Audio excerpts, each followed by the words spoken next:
BFM Business, Impact PME l'hebdo, présenté par Philippe Bloch.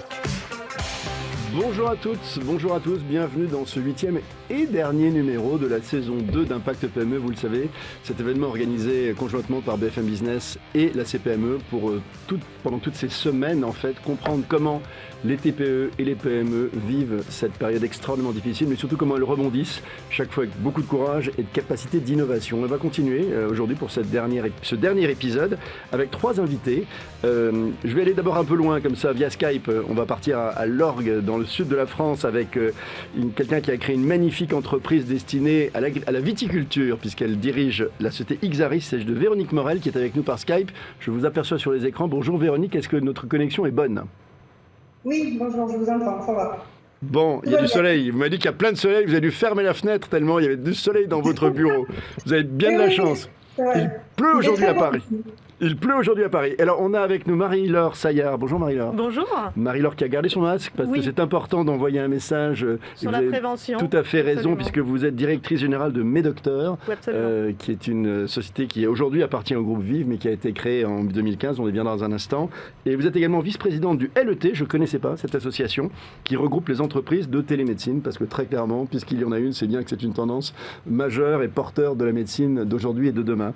Et puis mon vieil ami, ça se dit ou pas, Dominique Restino, parce que quel bonheur pour ma 590e émission sur BFM aujourd'hui de retrouver mon ami Dominique qui est président de la CCI Paris et avec lequel on a évidemment passé de très très bons moments avec Arnaud Legal dans l'entreprise BFM pendant toutes ces années, qui bien sûr nous racontera, Dominique, probablement où on est l'entrepreneuriat en France et notamment à Paris et dans le reste de la France, puisque c'est aussi votre responsabilité au sein des chambres de commerce et du réseau français. On va d'abord aller avec vous, Véronique Morel, comprendre un peu ce qu'est votre belle société qui est en fait un concepteur de logiciels vitivinicole. Alors, expliquez-nous ce que vous faites, mais vous ne faites pas que ça, on va le voir aussi ensemble. Elle a été créée en 2008, en fait. Racontez-nous. Alors, création en 2008 avec mon mari, qui était, lui, ingénieur, développeur, qui avait déjà travaillé dans le monde viticole, avec les coopératives. Et moi, j'ai fait des études d'onologie et il nous a paru, à un moment donné de notre vie,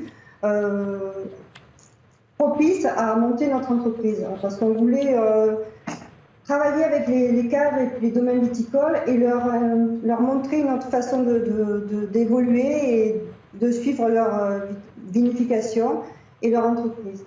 Donc on a monté notre société en 2008 et Ixaris est né. Et tout le monde nous a traités de fous parce que c'était pas la bonne année pour effectivement monter nos sociétés. C'est sûr. Bon, en même temps, venez, je me permets de vous interrompre. Je crois que n'importe quel entrepreneur qui a eu un rêve a eu un abruti qui lui a expliqué que c'était ni le bon moment ni que ça ne marchait jamais. Donc, c'était juste totalement normal, ça. Mais on a continué et de toute façon, après, on a fait une levée de fonds en 2014 pour justement monter notre entreprise et pouvoir surtout embaucher des personnes pour nous aider. Et aujourd'hui, en 2014, on était 5 personnes, aujourd'hui, on est 18 personnes. Que faites-vous ? Expliquez-nous très concrètement ce que fait Ixaris pour les viticulteurs, en fait. Qu'est-ce que vous apportez ? On développe des logiciels, donc on a des ingénieurs développeurs qui créent des logiciels pour suivre tout ce qui se passe du terrain jusqu'à la mise en bouteille et au paiement de coopérateurs. Aujourd'hui, on trace tout ce qui se passe pour une vinification et la fabrication d'un vin. Voilà. Et ensuite, on est quand même leader pour les coopératives puisqu'on gère les plus grosses coopératives de France jusqu'au paiement des coopérateurs. Et la data a beaucoup modifié parce que là vous évoquez des étapes 2014, la création de la boîte 2014. Aujourd'hui, l'émergence de la donnée, elle change votre métier, elle change le métier de viticulteur. Et est-ce que vous aidez justement à cette révolution ? Elle change, oui, elle change. Les viticulteurs sont obligés maintenant de suivre au mieux leur vinification, leur fabrication, leur exportation, leur stock, tout ce qui se passe sur le terrain avec le bio bien sûr. Donc ils sont obligés d'anticiper aussi par rapport au climat, au changement climatique certaines choses, donc de rentabiliser au mieux leur exploitation. Mais il m'a semblé voir sur votre site internet que vous n'êtes pas uniquement dans le domaine viticole, me semble-t-il. Vous développez aussi d'autres logiciels pour d'autres industries, lesquelles ? Tout à fait, l'aéronautique. On est venu nous chercher il y a quelques années pour notre logique de travail et notre façon d'anticiper certaines choses. Et on est venu nous chercher pour travailler sur un centre de maintenance aéronautique pour mieux gérer un atelier en fait. Toutes les données qui arrivaient dans cet atelier étaient plus ou moins dispersées et la personne qui gérait cet atelier ne trouvait pas de logiciel qui pouvait rentabiliser au mieux ces opérations. Donc nous sommes partis, bien sûr, nous avons fait une étude de marché, nous avons été sur place, nous avons travaillé avec les équipes techniques pour concevoir un logiciel qui pouvait s'adapter directement aux techniciens, qui pouvaient leur parler et être très flexible. Voilà. Donc on a travaillé quelques années et on a commencé maintenant à commercialiser ce produit depuis 2018. Et tout donc ça du fin fond... Pardon. Pardon ? Non. Ce n'est pas... Et aujourd'hui, pardon ? Aujourd'hui, nous sommes déjà labellisés depuis 2020 par Airbus Hélicoptère et nous avons des gros clients sur toute la France et au Canada aussi, puisqu'on a une filiale au Canada, à Montréal. Et tout ça du fin fond de vos vignes et de vos oliviers. On viendra tout à l'heure ensemble sur la façon dont vous avez traversé ce confinement et notamment la façon dont vous avez organisé à la fois avec du chômage partiel, du temps, du télétravail aussi, etc. Vous nous raconterez tout ça dans un instant. Mais je vais d'abord vous présenter avec vous, Marie-Laure Saillard, Medocteur. Medocteur, en fait, c'est une start-up qui a été créée en fait en 2015, dans laquelle je crois que le groupe Vive, qui est partenaire notamment de cette émission, a investi en 2017, 51%, Absolument. Avant de la racheter dans son intégralité. Vous en avez pris la direction. Alors, Medocteur, racontez-nous, c'est l'un des fers de lance de la télémédecine aujourd'hui, en France en tout cas. Effectivement, merci de donner l'occasion de témoigner, parce qu'en tant que chef d'entreprise, entrepreneur, on a traversé aussi cette crise avec le télétravail généralisé et autres, donc quelque chose d'assez dingue. Et le télé-everything rentre dans nos vies. Hein. Absolument, et avec un contexte un peu particulier pour nous, puisque ça a été aussi l'essor de notre activité, donc à la fois changer les pratiques, changer l'organisation, et puis avoir des niveaux d'activité qui ont fait x10, x15 en 2 jours. Dès le début du confinement. Dès le début, avant même le début du confinement, dès le 8 mars. Moi, je me souviens très bien du samedi 8 mars. J'étais pas très loin de madame dans les vignes, en week-end, et c'est là que tout a démarré.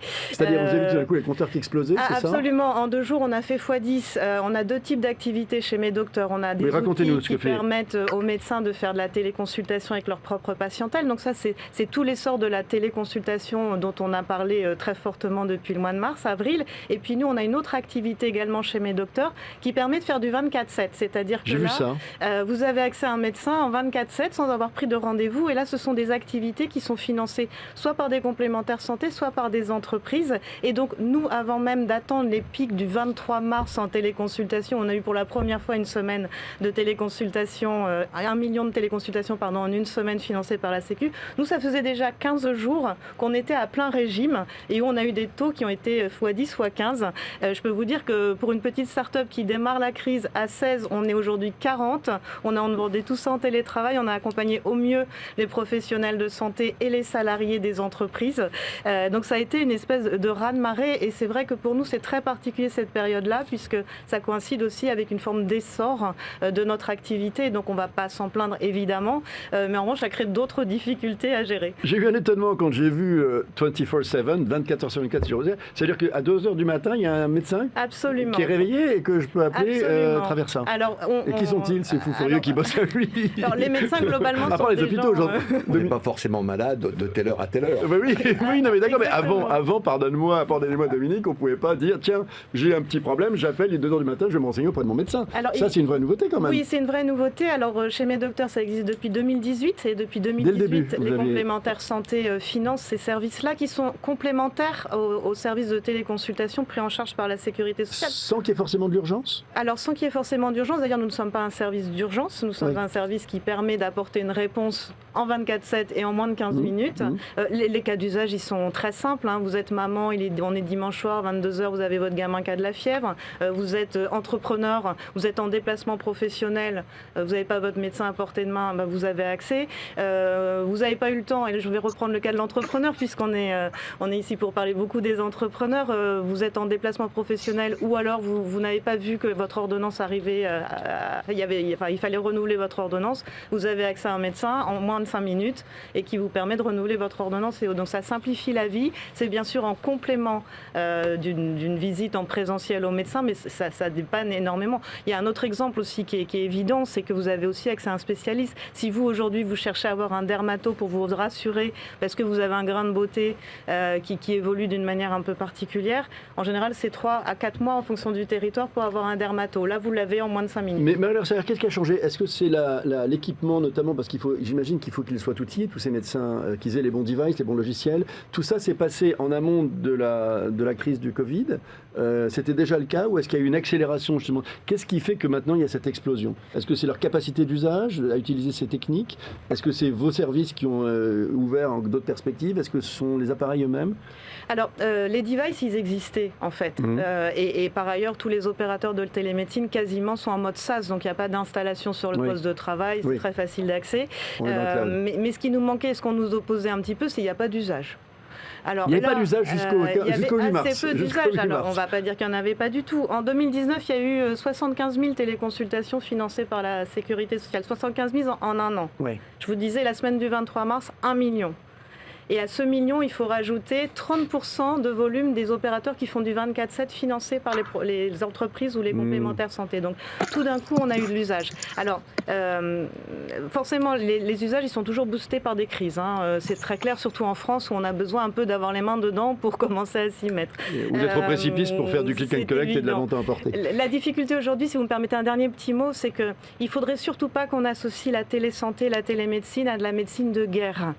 Et c'est bien ça l'enjeu aujourd'hui, c'est d'apporter vraiment un service qui soit installé dans le parcours de soins, dans le parcours de santé des patients, des Français, et pas simplement parce qu'on a peur de choper le virus dans le cabinet médical de son médecin. Juste une dernière question très brève. Est-ce que ça venait de la réticence des médecins à l'utiliser, qui a été levée également tout d'un coup, et du coup tout le monde s'en venu de la même façon que certains commerçants tout d'un coup ont découvert ce qu'on voit aujourd'hui, le click and collect, le take-away, etc. C'est ça qui s'est passé aussi? Oui, il ne faut pas jeter la pierre à qui que ce soit. Les médecins, en général, ils ont peu de temps pour se former, pour s'orienter, et donc du coup, tant qu'il n'y avait pas la nécessité forcément d'avoir accès à cette médecine à distance, on n'avait pas forcément pris le temps de se former et de voir comment on intègre dans sa pratique. Là, on a été obligé.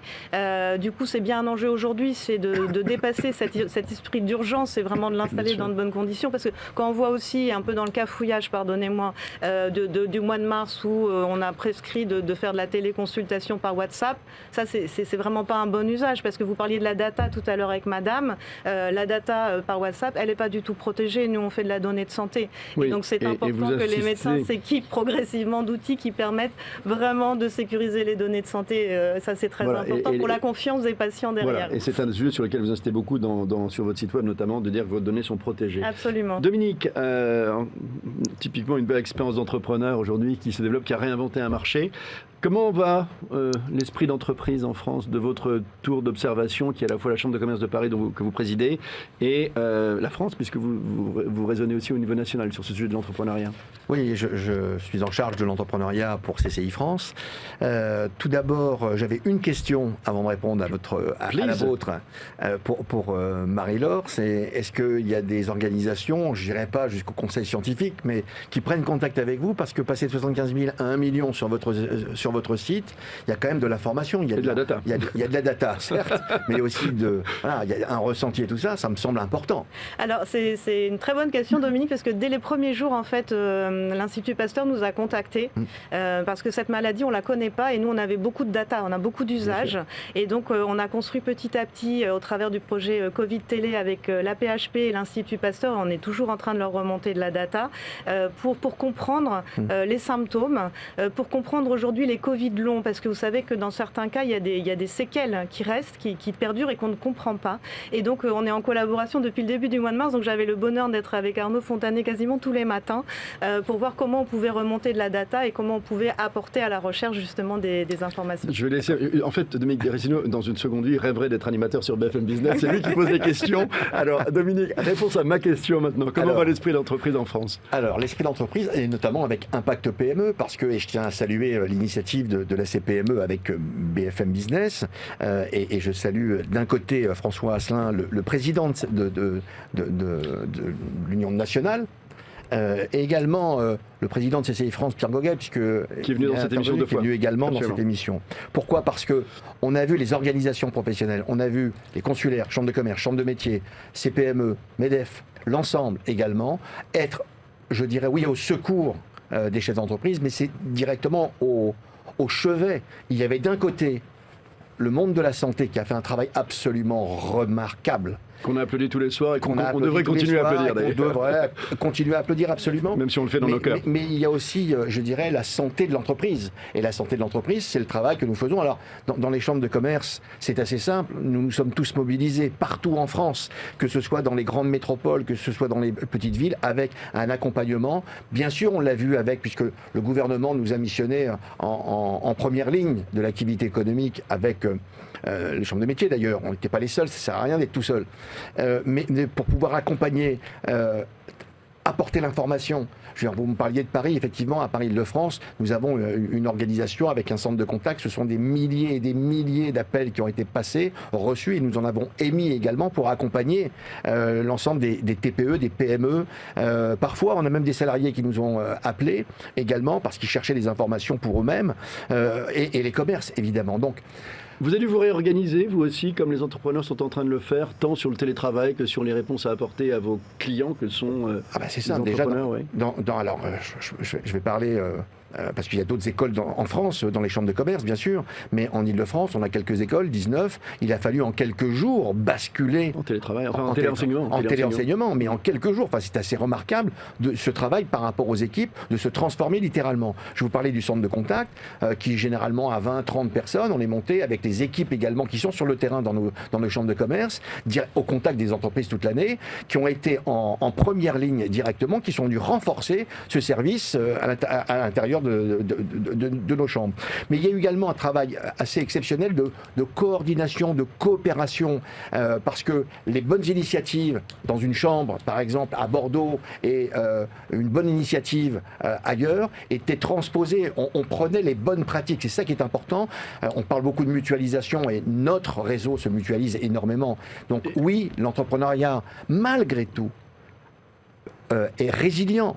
Parce que les chefs d'entreprise sont résilients, c'est les soldats également, les soldats du développement économique. Et il y a eu tout le sujet, on y reviendra, sur les commerçants. J'espère bien qu'ils vont ouvrir. J'ai publié différentes tribunes, effectivement, comme tout le monde, avec certaines personnalités, parce qu'il faut que ça réouvre. Bien sûr, il faut faire extrêmement attention à cette notion de santé, et il faut travailler à cette sortie progressive des choses. Je dis bien sortie progressive, ou en tout cas accompagnement progressif de la crise. Je vais revenir vers Véronique Morel. Juste une question, une réponse brève, Dominique Cressino. Vous avez fait tout ça en plus à un moment où, on le sait, les finances des chambres de commerce sont quand même très très affectées par une tendance qui est une tendance durable de fond. Il y a moins d'argent pour faire tourner les chambres. Donc vous avez dû le faire, vous avez dû réinventer avec moins de moyens en plus. À un moment où il y avait moins de moyens. Comment on fait ? Les élus de chambres de commerce sont des dirigeants, des chefs d'entreprise. Donc, pragmatiques, habitués à faire ça chez eux. Exactement. C'est ça l'idée. Voilà. Donc en clair, effectivement, il a fallu dans cette contrainte, vous savez, ça fait plusieurs années où il y a de la contrainte, effectivement, et on participe, comme tout le monde, aux finances et également à baisser le coût des entreprises, parce que il y a une taxe pour les entreprises qui est infime par les TPE, PME. C'est plutôt les grandes entreprises qui y participent davantage, parce que rien n'est gratuit dans ce beau monde, d'accord ? Et donc il y a les collaborateurs qui sont là pour accompagner, et on le fait sur le terrain comme dans le monde médical. Effectivement, ce qu'il faut regarder, et très sincèrement, j'ai entendu beaucoup de choses. Ça fait 15 ans que je suis élu dans une chambre de commerce. D'accord ? Les élus de chambre de commerce sont des bénévoles. Ils passent leur temps également auprès de leurs collègues chefs d'entreprise à travailler. Et il est vrai que les ressources ont été extrêmement entamées. Cette année, c'est même pas cette année, il y a un mois et demi, les parlementaires de notre pays, et ça c'était extrêmement important pour nous, en tout cas pour moi, les parlementaires ont décidé, ont soumis des amendements pour qu'on arrête, et en tout cas qu'on pose la baisse des ressources pour les chambres de commerce, parce qu'elles ont admis, elles ont été convaincues, elles ont vu sur le terrain et sur l'ensemble de la France le travail que les collaborateurs de nos maisons et les élus également, c'est un travail d'équipe. On fait sur le terrain. Je suis un petit peu long, pardon, mais c'est vous qui me lancez sur le terrain, mon cher Non, mais, Philippe. mais je sais que c'est un sujet important, parce que je connais plein de présidents de chambre de commerce qui se battent comme des fous pour malgré tout faire leur job. Exactement. Je vais revenir vers Véronique Morel, parce que Véronique, vous êtes aussi présidente de la CPME 83 depuis 4 ans. Même question qu'à Dominique, double question pour vous. D'abord, quel est l'état d'esprit des entrepreneurs dans le Var, que vous connaissez bien, vos entrepreneurs collègues de TPE-PME, et en quelques mots aussi, comment est-ce que vous avez vécu justement ce confinement et sa réinvention, la nouvelle façon de travailler, et vous m'aviez envoyé quelques informations attestant que vous avez été capable de faire beaucoup de choses de manière différente. Oui, tout à fait. Déjà, au niveau de la CPME, effectivement, je suis présidente de la CPME 83 depuis 4 ans, et j'ai autour de moi des amis qui sont chefs d'entreprise et qui sont vraiment anxieux et face à ce qui se passe, impuissants en fait. Et ils subissent, ils sont en colère, effectivement, par rapport à tout ce qui se passe.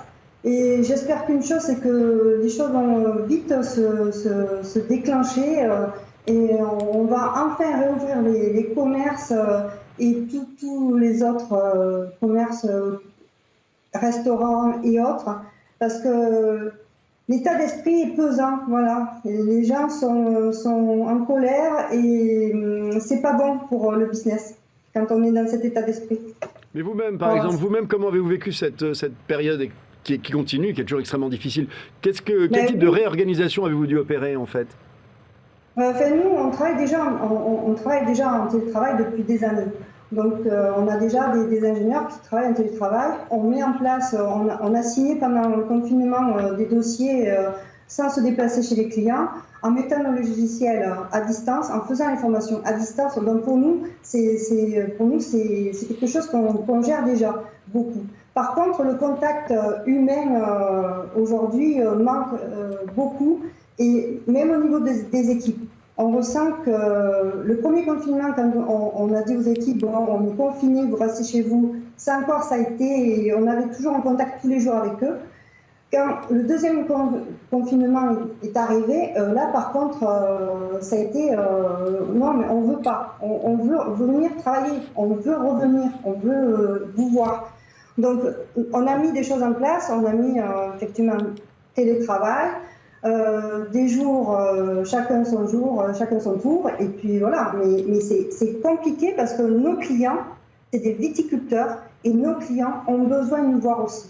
Nos clients ont besoin de ce contact. Et même que ce soit dans l'aéronautique, même si l'aéronautique a été plus impactée que la viticulture aujourd'hui. Mais nos clients ont besoin de ce contact, et nous avons aussi besoin de ça. Nous avons aussi besoin, comme tous les chefs d'entreprise, d'avoir des relations directes avec nos clients. Et c'est ce qui nous manque énormément. Et l'état d'esprit aujourd'hui dans le Var est comme l'état d'esprit pour toutes les entreprises de France. Je pense qu'on est tous au même point, à savoir comment on va passer cette année, comment on va finir l'année au niveau des chiffres, et comment va se passer le début d'année 2021. Et là, aujourd'hui, on a encore des doutes parce qu'on ne répond pas correctement à nos questions. Merci Véronique Morel. Une question, Marie-Laure Saillard, puisque vous avez de la data de manière massive. On parle de cette dépression française qui passe de 10 à 20% des Français aujourd'hui en dépression. Vous le ressentez aujourd'hui oui. On peut en dire un mot, je ne sais pas si vous avez des chiffres là-dessus, sur cet état d'esprit. Et finalement, quand j'entends Véronique dire qu'ils se sentent impuissants, sans visibilité, il faut que ça s'arrête évidemment, mais on le sait, c'est pas si simple et personne n'aimerait prendre les décisions qui nous sont proposées probablement dans quelques jours. Pour autant, qu'est-ce qu'on ressent de la population française aujourd'hui quand on a autant de data qui arrivent tout le temps, 24/7? Alors on voit effectivement un recours beaucoup plus massif à des spécialités de psychiatrie ou de psychologie. Vous le sentez extrêmement fort. Et alors ce qui est vrai pour l'ensemble de la population française, je dirais c'est un peu double peine pour les entrepreneurs, PME, TPE et start-up, parce que globalement, un dirigeant de start-up, de PME, il a une charge mentale énorme. On sait bien qu'il ne prend jamais le temps de prendre soin de sa santé, le dirigeant, et on sait bien que pour le coup, en revanche, la réussite d'une boîte, surtout une petite boîte, elle repose sur la santé du dirigeant humain et la santé du dirigeant. Son énergie intacte. Donc il y a eu effectivement une première étude qui a été réalisée par l'Observatoire à Maroc juste après la première période de confinement, où on a pu mesurer que la population, à la limite du burn-out sur les chefs d'entreprise, a doublé avant et après le premier confinement. Et là, on voit une vague assez massive, et ça fait longtemps que les professionnels de santé, les médecins disent prenez compte de ça, parce que c'est extrêmement important, la santé mentale. On a parlé de santé financière des entreprises, la santé mentale des équipes et du dirigeant, c'est extrêmement important. C'est pour ça que, je cherche pas à faire de la com, d'ailleurs je fais la com pour mes partenaires, c'est que dans vos contrats santé entrepreneurs, vous avez pour beaucoup d'entre vous accès à de la téléconsultation en 24/7. Parce qu'on sait bien que la santé de l'entreprise, la santé du dirigeant, c'est extrêmement lié, encore plus que dans une grande entreprise. Il nous reste, Dominique, vous voulez dire un mot, je vais vous laisser les 30 dernières secondes, vous n'avez que 30 secondes pour réagir et pour me dire quel message malgré tout vous adressez aux entrepreneurs aujourd'hui en 30 secondes. Alors le message, dans le réseau des CCI en France, a été de monter tout un programme Solutions Entreprises en difficulté, où on y retrouve comment va mon entreprise, on y retrouve tout l'aspect de l'accompagnement de la TPE, de la PME et du commerçant. C'est le travail que nous faisons et pour lequel nous avons été également missionnés par le gouvernement.